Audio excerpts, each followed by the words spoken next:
नमस्कार, आप देख रहे हैं जी बिहार झारखंड और मैं हूं आपके साथ राजेश कुमार। बिहार चुनावी मोड में है और जी बिहार झारखंड आपके लिए लेकर आया है ई विमर्श। ई विमर्श में हम दिन भर बिहार के सियासी शख्सियत से आपकी मुलाकात कराते रहेंगे और आपके जो सवाल हैं वो उनसे पूछते रहेंगे। इस वक्त हमारे साथ जुड़े हुए हैं कृष्णनंदन वर्मा, बिहार के शिक्षा मंत्री और जेडीयू के नेता हैं। उनसे बातचीत करते हैं और उनसे सवाल करते हैं। कृष्णनंदन वर्मा जी, बहुत स्वागत है आपका जी बिहार झारखंड पर। जी धन्यवाद। बिल्कुल कृष्णनंदन वर्मा जी, जिस तरीके से अब चुनाव बिल्कुल सामने है तो उसके लिए आपकी पार्टी कितनी तैयार है और चुनाव आयोग ने जो गाइडलाइन जारी की है उसका किस तरीके से पालन करना है, कितनी बड़ी चुनौती है? हमारी पार्टी चुनाव के लिए पूरी तरह तैयार है और ये बात तो सही है कि अब तक का जो हम लोग का अनुभव रहा है चुनाव का, जिस तरह से चुनाव होता था, कैंपेन होता था, तो अभी जो गाइडलाइन आने वाला है, कुछ आया भी है, तो उसमें बहुत सारी तब्दीलियां हैं। एक नया तजुर्बा होगा और बदले हुए हालात में जो गाइडलाइन है उसका पूरी तरह से पालन करना पड़ेगा जी। तो ये थोड़ा सा लग रहा है कि बदला सा है, लेकिन फिर भी जो हालात हैं और जो गाइडलाइन इन हालातों में आएगा उसका तो पालन करना ही है और पालन करते हुए हम लोग चुनाव का मुकाबला करेंगे, चुनाव में अपना काम करेंगे। बिल्कुल, तो उसी के लिए आपकी पार्टी ने वर्चुअल सम्मेलन किया, वर्चुअल संवाद का आयोजन किया, तो एक अलग तजुर्बा रहेगा इस बार चुनाव लड़ने का। बिल्कुल बिल्कुल, पहले से बहुत भिन्न है और एक नई बात आएगी, नए हालात रहेंगे, नए तरीके से काम करना होगा और गाइडलाइन का पालन करना होगा, तो ये सब कुछ बदला सा नजर आएगा। बिल्कुल कृष्णनंदन वर्मा जी, क्या बिहार एनडीए में सब कुछ ठीक है? बिल्कुल, पूरी तरह ठीक है।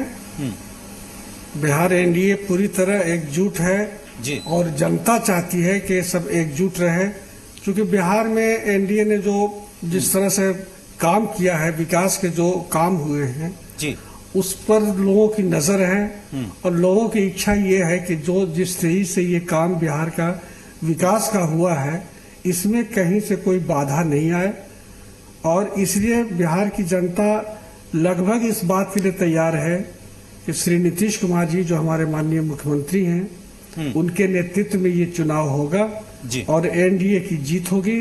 नीतीश कुमार जी पुनः मुख्यमंत्री बनेंगे इस राज्य के और सब लोग यही चाहते हैं कि विकास का काम जो गति पकड़ा है वो उसमें कहीं से कोई रुकावट नहीं आए। बिल्कुल, ये सवाल हमने इसलिए किया क्योंकि अभी नए सहयोगी आए हैं जीतन राम मांझी के रूप में और एलजेपी की तरफ से लगातार जिस तरह की बयानबाजी सामने आई है उसके बाद ये सवाल बनता था कि क्या एनडीए में सब ठीक चल रहा है? नहीं, सब ठीक है।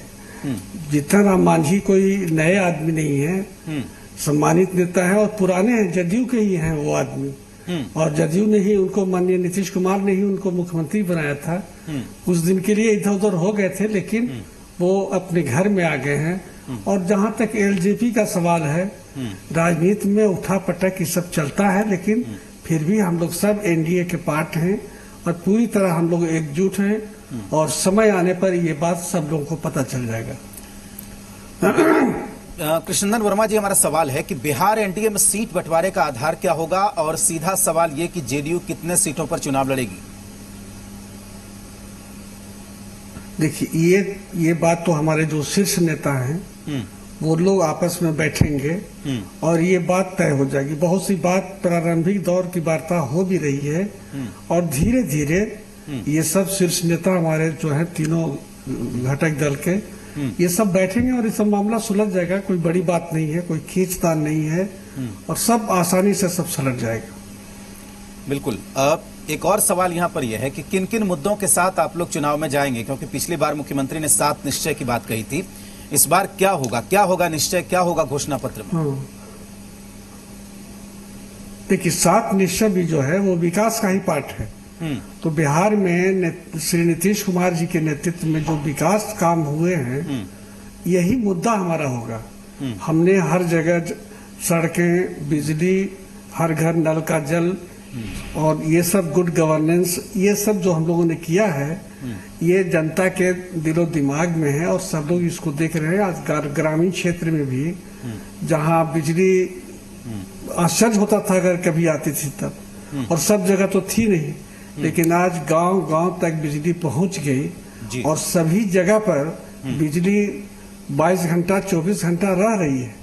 यानी स्थिति यह है कि अब गांव में एसी चल रहा है, वॉशिंग मशीन चल रहा है, और सारी सुविधा जो शहरी सुविधा मानी जाती थी पहले, शहर के लोगों को नसीब था, वो आज गांव के लोगों तक पहुंच गया। तो ये सब जो विकास के कार्य हुए हैं बिहार में नीतीश कुमार जी के नेतृत्व में, उसको बिहार की जनता ने भली भांति समझ लिया है और जनता देख रही है कि इस काम में, ये 15 वर्षों में जो नीतीश कुमार जी के नेतृत्व में विकास कार्य हुए हैं, इसमें कोई बाधा नहीं आवे, ये निरंतर चलता रहे, ये यहाँ की जनता चाहती है। चुनाव में महागठबंधन कितनी बड़ी चुनौती है? देखिए, महागठबंधन से कोई खास चुनौती नहीं है, क्योंकि जो हालात आप लोग देख रहे हैं, महागठबंधन बिखरता जा रहा है। बड़े बड़े नेता इसके जो हैं वो टूट रहे हैं, अपने को अपमानित महसूस कर रहे हैं। आज रघुवंश बाबू जैसे नेता भी महागठबंधन से अलग हो गए।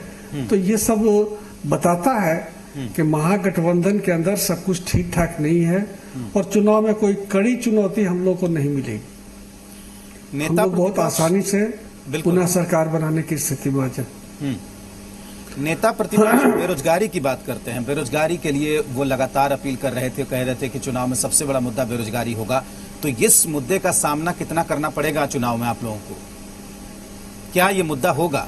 सुना जाए, बिहार की जनता देख रही है, सब लोग जान रहे हैं, बेकार युवकों को जितना रोजगार माननीय श्री नीतीश कुमार जी की सरकार में मिला है जी, नौकरी भी मिली है, रोजगार के अवसर भी दिए गए, और बेरोजगार युवक जो पहले भटक रहे थे उन सब लोगों को कुछ न कुछ काम दिया गया है। भारी पैमाने पर सभी विभागों में नौकरियां है दी गई। हमारे शिक्षा विभाग में तो 4 लाख टीचर बहाल किए गए, अभी 1 लाख के आसपास हम लोग बहाल करने जा रहे हैं। उसी तरह से स्वास्थ्य विभाग में और दूसरे विभागों में भी वैकेंसीज हो रही है और लोगों की नियुक्तियां हो रही हैं जी। इसके साथ साथ सभी क्षेत्रों में हम लोग रोजगार के अवसर पैदा कर रहे हैं।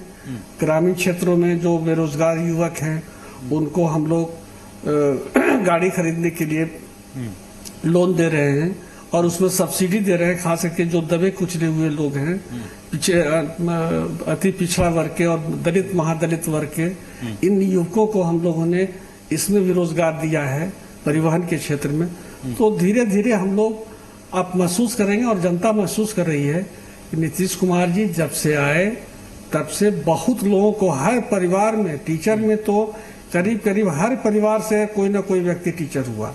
तो ये सब रोजगार दिया गया और आगे भी हम लोग की जो योजना है सारे विभागों में, खास करके स्वास्थ्य और शिक्षा में तो बहुत काफी रोजगार की संभावना है और हम लोग कर भी रहे हैं। और आगे आने वाले दिनों में हम लोग टीचर की बहाली फिर करने जा रहे हैं। तो इस तरह से आप महसूस करेंगे कि बिहार में बेरोजगारी का जो मुद्दा विपक्ष उठा रहा है उसमें कोई दम नहीं है और जनता को ये भरोसा है कि नीतीश कुमार हैं तो हम लोगों को कोई घबराने की बात नहीं है और हर लोगों को रोजगार मिलेगा। कोरोना काल जब से शुरू हुआ है, स्कूल कॉलेज सारे बंद हैं। तकरीबन 6 महीने से पढ़ाई लिखाई पूरी तरीके से बंद है। तो बतौर शिक्षा मंत्री उसे पटरी पर लाने के लिए फिलहाल क्या प्लानिंग है? देखिए, कोरोना काल में पूरे देश में बंद है शिक्षण संस्थान, बिहार में भी बंद है, लेकिन इसके बावजूद भी जितने भी सरकारी स्कूल में पढ़ने वाले बच्चे हैं उनको दूरदर्शन के माध्यम से हम लोगों ने पढ़ाई शुरू की है। 1 से लेकर के 12वीं तक डिफरेंट समय पर दूरदर्शन के माध्यम से उनको उनकी पढ़ाई हो रही है जी। इसके अलावा हम लोगों ने मोबाइल ऐप विकसित किया है, उसके माध्यम से भी उनको शिक्षा दी जा रही है और उसमें प्रश्न पूछने की भी गुंजाइश है और उसको विशेषज्ञ उनके प्रश्नों के जवाब देते हैं। तो ये जितना संभव हो रहा है बिहार सरकार, शिक्षा विभाग इसको कर रहा है और ये तब तक जारी रहेगा जब तक कि विद्यालय बंद है। विद्यालय जब खुलेंगे तो फिर जो पूर्ववत पढ़ाई जो होती थी वो शुरू हो जाएगी। मुख्यमंत्री नीतीश कुमार जब भी कहीं जाते हैं या जब भी कुछ बोलते हैं तो उसमें वो स्कूलों का जिक्र जरूर करते हैं, चाहे वो साइकिल चलाती हुई लड़कियां हो या पोशाक योजना हो या दूसरी योजना हो। अब स्कूलों में हर पंचायत में हाई स्कूल और 10+2 स्कूल बनाने की बात चल रही है, तो इसमें कितनी कामयाबी मिली है आपको? ये हो गया, चल नहीं रही है जी। नहीं, ये तो चल नहीं रही, ये उद्घाटित हो गया। हाँ, तो हर पंचायत में हाँ। जहाँ हाई स्कूल विहीन पंचायत है तो उसमें हम लोगों ने शुरू कर दिया, ये कार्यक्रम उद्घाटित हो गया। वहाँ भवन बनाए जा रहे हैं और शिक्षकों की डिप्रेशन हो रहा है। लेकिन जब तक के ये कोरोना काल है और ये जब तक के शिक्षण संस्थान बंद हैं तो थोड़ा सा इसको रेगुलर होने में दिक्कत है। लेकिन जब कोरोना का समाप्त हो जाएगा काल तो इसको फिर हम लोग सब जगह बढ़िया से इसको ये कर देंगे। बिल्कुल। एक और महत्वपूर्ण योजना थी जो 7 निश्चय में भी था, स्टूडेंट क्रेडिट कार्ड योजना। ये योजना कितनी कामयाब हुई बिहार में? ये बिल्कुल माने इतनी अच्छी योजना मुख्यमंत्री जब चुनाव के दौरान मंच से भाषण करते थे तो उसमें सबसे ज्यादा तारीफ इस बात पर बचती थी कि हम आएंगे तो स्टूडेंट क्रेडिट कार्ड योजना चालू करेंगे। और आपने देखा कितनी ईमानदारी से इस योजना को चालू किया गया। बैंक के लोगों से सहयोग नहीं मिल रहा था, बच्चे सब शिकायत कर रहे थे और बैंक का जो एटीट्यूड था वो नॉन कोऑपरेटिव था, सहयोग नहीं मिल रहा था। तो कितना माने आश्चर्य की बात है कि मुख्यमंत्री जी ने अपने विभाग में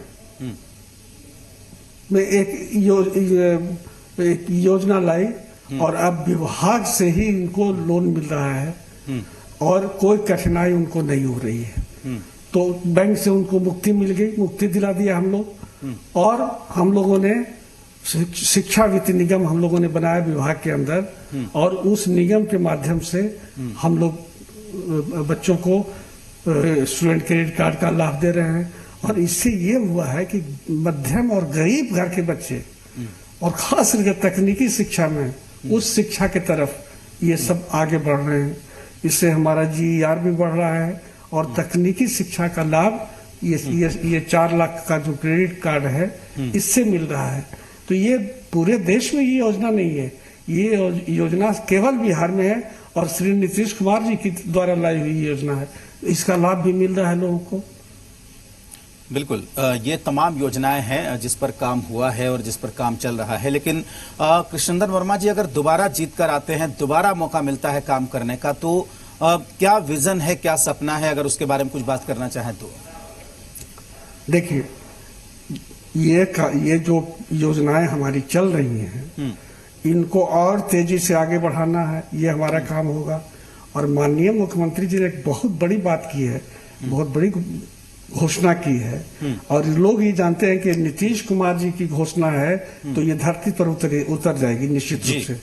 हर खेत तक पानी पहुंचाने की योजना इन्होंने जो घोषणा किया है। अब ये बिहार में बिजली तो हम लोगों ने गांव-गांव तक पहुंचा दिया, एग्रीकल्चर फीडर भी अलग से कर रहे हैं कि उनको सिंचाई की सुविधा मिल जाए। और इसके अलावा जो नहर और पैन गांव में कहा जाता है जिसके माध्यम से सिंचाई होती है, उन सारे पैन और नहर को, पोखरा को की उड़ाही अभी हो गई और आने वाले दिनों में सभी के नहर पैन के माध्यम से हर खेत तक पानी पहुंचाने की जो इनकी घोषणा है, ये जब पूरी हो जाएगी, और होना ही है क्योंकि नीतीश कुमार की घोषणा है इसलिए तो पूरी होगी ही। आज तक ऐसा कुछ भी नहीं है जो घोषणा की है और पूरा नहीं हुआ। तो ये जब हो जाएगा तो बिहार में खुशहाली आएगी, खेतों में को पानी सुनिश्चित हो जाएगा, यहाँ के पैदावार बढ़ेंगे और किसानों के चेहरे पर हरियाली और खुशहाली आएगी। तो ये बहुत बड़ा काम हम लोग अगली बार जब आएंगे तो हमारे मुख्यमंत्री जी ने घोषणा किया है कि इस काम को करेंगे। बिल्कुल। अब आखिरी सवाल है हमारी तरफ से कृष्णनंदन वर्मा जी कि कुछ लोग आरोप लगाते हैं आपकी पार्टी पर, आपके नेता पर, कि जेडीयू ने विशेष राज्य का मुद्दा छोड़ दिया है, इस पर क्या कहेंगे? नहीं, ये छोड़ने वाली मुद्दा नहीं। इसके लिए हमेशा हम लोग आवाज उठाते रहे, हमारे नेता इसके लिए हमेशा आवाज उठाते रहे।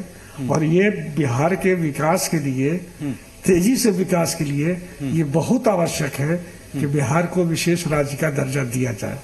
तो ये मुद्दा हमारा, ये हम लोग छोड़ने वाले नहीं, ये हमारा संघर्ष और इस पर हमारी मांग जो है ये बिल्कुल जारी है और आगे भी रहेगी। और जब तक ये पूरी नहीं हो जाती है तब तक ये मांग रहेगी, क्योंकि बिहार गरीब राज्य है, पिछड़ा राज्य है। किसी तरह से संसाधन जुटा करके हम विकास काम को कर रहे हैं। और कोरोना काल में हमको थोड़ा और झटका लग गया कि हमारा आर्थिक स्थिति थोड़ी चरमराई यहाँ, लेकिन फिर भी धीरे धीरे इसको हम लोग मेकअप करने का प्रयास कर रहे हैं। इसलिए हम ये कहना चाहते हैं कि आगे आने वाले दिनों में हमारी जितनी योजनाएं चल रही हैं, चाहे नल जल योजना, गांव-गांव में बिजली, सड़क, जो छूटे हुए टोले हैं उन टोलों को कवर करना, ये सब काम हमारा निरंतर चलता रहेगा। और सबसे बड़ी बात यह है कि आज जो है सुशासन, जो हम लोग कहते हैं गुड गवर्नेंस, ये आज क्या है? वो दिन भी याद है कि शाम के बाद पटना से गाड़ी नहीं खुलती थी किसी भी जिले के लिए। लोग जाना पसंद नहीं करते थे, रात में यात्रा करना नहीं पसंद करते थे। आज कानून का राज है और सबको एहसास है कि कानून का राज है, रूल ऑफ लॉ है, कि आज कहीं भी आदमी रात भर चलता है, कहीं कोई चिंता नहीं उसको होती है, कोई डर और भय नहीं होता है। ये सबसे बड़ी उपलब्धि नीतीश कुमार की है और आगे भी जनता चाहेगी कि ये जारी रहे। बिहार का यही स्वरूप बना रहे, भय मुक्त बिहार और कानून का राज और विकास, यही तीन चीज हम लोग का है। और आगे चुनाव में इसका जनता में व्यापक प्रभाव है। जनता इस सब बात को समझ रही है, इसलिए दोबारा एनडीए की सरकार बनेगी और श्री नीतीश कुमार जी मुख्यमंत्री बनेंगे। बिल्कुल, बहुत धन्यवाद हमें समय देने के लिए कृष्णनंदन वर्मा जी और हमसे जुड़ने के लिए। धन्यवाद। तो धन्यवाद कृष्णनंदन वर्मा जी, हमारे साथ जुड़े हुए थे बिहार सरकार के शिक्षा मंत्री कृष्णनंदन वर्मा। आप देखते रहिए ई विमर्श, दिन भर तमाम सियासी दिग्गजों से आपकी मुलाकात कराते रहेंगे। तब तक के लिए नमस्कार।